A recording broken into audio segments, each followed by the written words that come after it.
Welcome back to NewsX World. I'm Thomas Porteous and you're watching Focal Length, where we get you a briefing on topics from across the globe. Tonight we turn to South Africa, a country positioned at the crossroads of global alignments, navigating BRICS expansion, Western economic ties and rising domestic pressures at home. South Africa maintains strong political relations with China and Russia through BRICS, while remaining heavily dependent on the United States and Europe for trade, investment and market access. As global polarization deepens, Pretoria's claim of non-alignment is being tested, both by international expectations and by domestic economic realities. Joining us now to discuss this is Darren Bergman, a Member of Parliament from the Republic of South Africa. He joins us to discuss South Africa's foreign policy direction, its role in BRICS, the G20 and whether Pretoria can balance global ambitions with economic and infrastructural constraints at home. Thank you very much, Mr. Bergman, for joining us. My first question to you is, South Africa sits between competing power centres. Inside BRICS, closely tied to China and Russia politically, yet deeply connected to the US and the EU economically, while its economy is growing at about 1% and unemployment remains above 30. Is South Africa still practicing non-alignment, or is it quietly shifted towards selective alignment? And what core principle now guides its foreign policy choices? I think South Africa has been pretty confused in its approach to its foreign policy. I think if you take what you have when it comes to America, sorry about that, shouldn't be. Yeah, so basically, if you look at what's happening with America is that you see a trade, you see South Africa wanting trade, but they don't exactly look for advice, and they seem to antagonize America when it comes to looking at what relationships there could be. And if you look at the axis that they choose to align themselves with, it's not exactly along the BRICS axis either. So when it comes to non-aligned, in the past, non-aligned almost had a connotation to the Cold War. And I think that South Africa is practicing that non-aligned, where in fact there should be a pure non-aligned movement, almost akin to what India would like to practice. And I think what you're finding is South Africa is not getting it right. So in terms of what one would trade, it would use as trade, and one would use as economic policy. South Africa seems to be confused in either or, in that it doesn't really have a consistent approach. BRICS has expanded to include countries such as Saudi Arabia, the UAE, Iran, Egypt and Ethiopia, turning it into a much larger political bloc, while China now accounts for roughly 20% of South Africa's total trade. Does Pretoria view BRICS mainly as an economic development platform or as a geopolitical counterweight to the West? And also, what costs come with being seen as part of an anti-Western camp?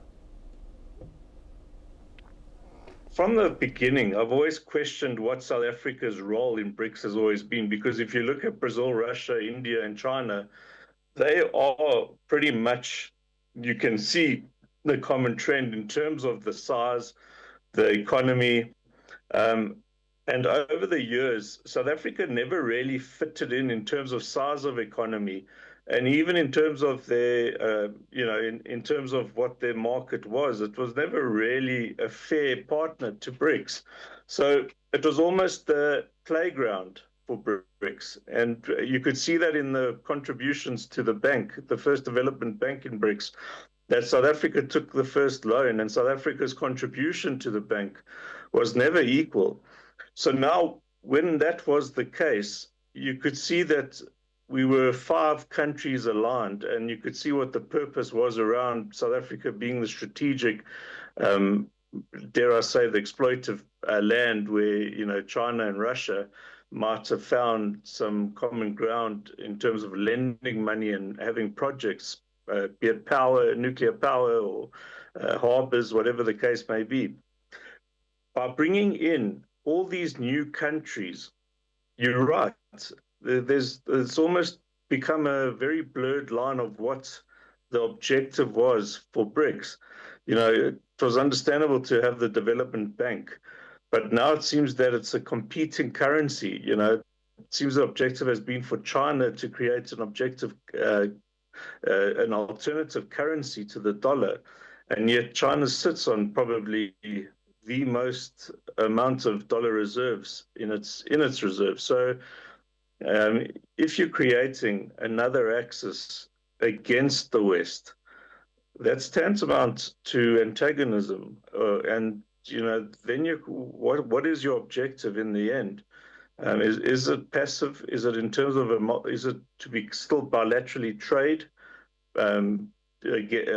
with the West? And where does it put all the partners? Are all the partners on the same page, or are the bigger partners being pulled in one direction? As the G20 president in 2025, South Africa pushed issues like debt relief and development financing at a time when many developing countries carried debt levels above 60 to 70% of GDP, even as the United States did not attend this year's summit, and President Donald Trump has suggested that South Africa may not be invited to future G20 meetings, particularly, of course, the one next year, which is in the United States. Does this weaken Pretoria's ability to shape the agenda, and does it expose how vulnerable South Africa's global leadership is to great power politics? Look, I think people have to distinguish between diplomacy and politics. And when it came to the G20, we saw both Pretoria and America. When it came to diplomacy and politicking, the diplomats were the politicians, almost in this case, and the politicians were almost having to fill the place of the diplomats. And I think you don't want to be in that situation. You almost want your heads of states to do the politicking, and you want your diplomats to be in the background. And what we found in South Africa were the Sherpas doing the wording of the documents, getting the documents past the line. Now, if America wasn't there, and you're creating a crucial document. Now, let's be honest with ourselves. South Africa needs the G20 more than the G20 needs South Africa. And it's in the best interest of our economy to do what we can to hold into that G20.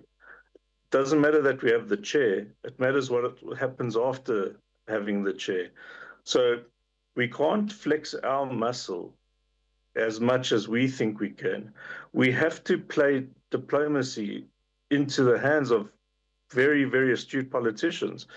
And I think what we need to sometimes do is be pretty humble when it comes to trying to antagonize bigger countries that have more influence on the world stage. And I think what happened in South Africa is I think we got excited by who was around us and the signals they were giving us. And I think we forgot with who we were negotiating with across the sea. And again, there's no diplomacy lost between the two countries. And I think that South Africa have learned an expensive lesson. We're going through an economic change within ourselves, learning hard battles and learning that we have to tighten the belt.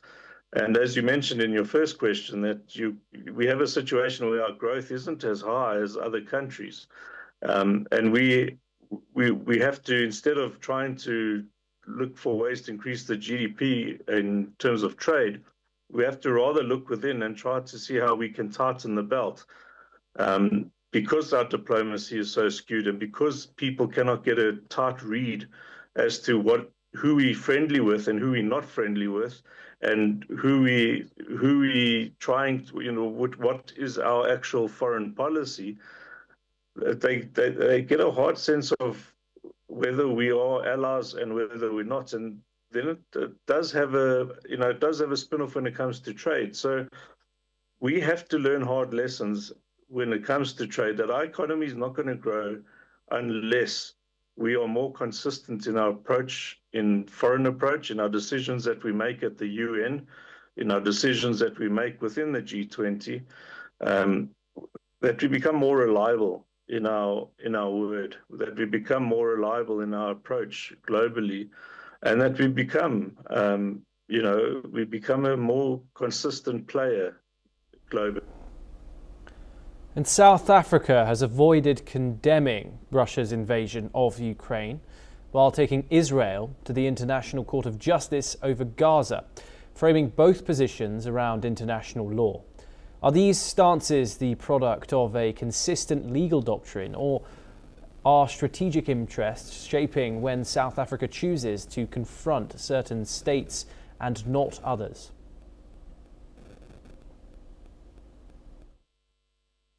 Well, if I take you back, South Africa had a engagement where President al-Bashir had a warrant out for his arrest as a head of state, and they ignored that and allowed him to basically leave their shores without arresting him. And at that stage, there was a lot of talk from the ministers and heads of state that they were possibly going to leave the RCC and the RCJ because they found that they were racist. They didn't quite say it as that, but they were basically saying that they seemed to only finger African leaders when it came to issuing warrants.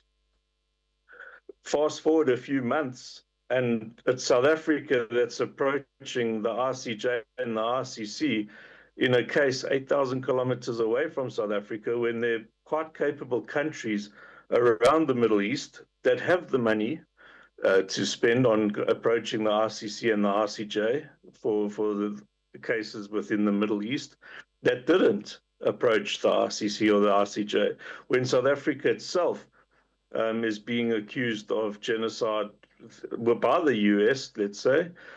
I'm not saying it's true or not, I'm saying it is an accusation. And they don't have the money to just throw into court cases internationally. They can hardly, they've had austerity measures being brought about domestically. And then you find that they went and, it was a dubious vote with Russia and Ukraine. But not only that, you've now got Iran, where there's an uprising in Iran, and you find thousands. Almost, the reports are saying that there are more people killed in the last few weeks in Iran than in the whole of Gaza, and we yet to issue a statement. We yet to condemn, but not only that, when it comes to a UN vote, we abstain. So there's three instances where we could have given a message, where we could have been consistent in our human rights approaches, and we've basically given mixed signals in our approach. So yeah, we've basically, as I've said in a op-ed piece in South Africa, we've always seemed to miss an opportunity to miss an opportunity. And moving on now, persistent electricity shortages, port congestion and high youth unemployment continue to weigh on South Africa's economy, while foreign investment remains below pre-pandemic levels. To what extent do these domestic constraints now cap South Africa's global ambitions, regardless of how assertive its diplomacy becomes?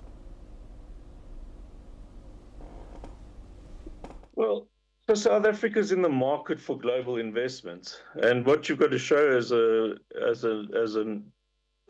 premium investment destination is consistency. And it's not just consistency in your word, as I said. You've got to have an enabling environment. So we're in Mpumalanga now, where we're looking at oversight of a fresh produce market, where in this little province in South Africa, your unemployment rate is it's probably about 35%, of which 40% of that is youth. And just out of school. So, and statistics have shown us that if people don't get a job within 2 years, they practically give up looking for a job. So you're sitting with people that are really, they're the youngest, they're out of school, they're where they should be able to basically walk into a job, and they're not getting jobs.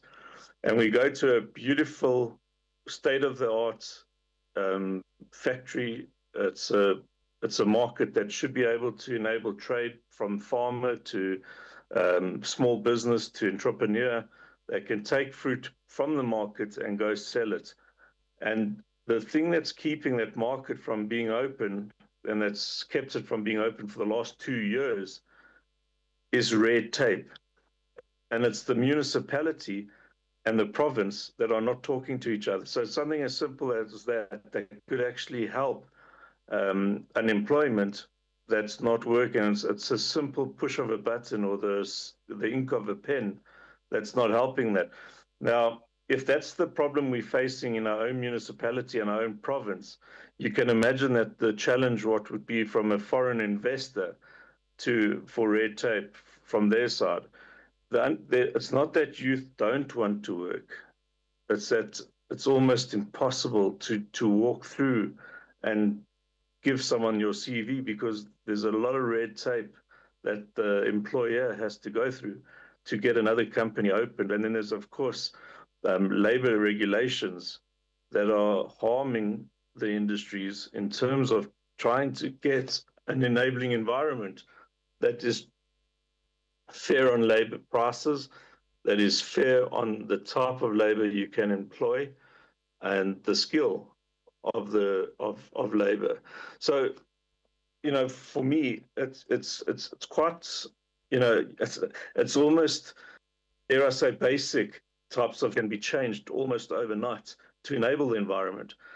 But South Africa has to learn the hard way that it's all about jobs and it's all about the economy. So we have to peg our growth rate. We have to look at our growth rates and say the only way to start increasing our employment rates is to increase our growth rates. And the only way we're going to increase our growth rates is through trade. And that the only way we're going to trade is if we can show countries that we're open for business, that we want to trade with them, that we are a country that has the logistics to reach that country.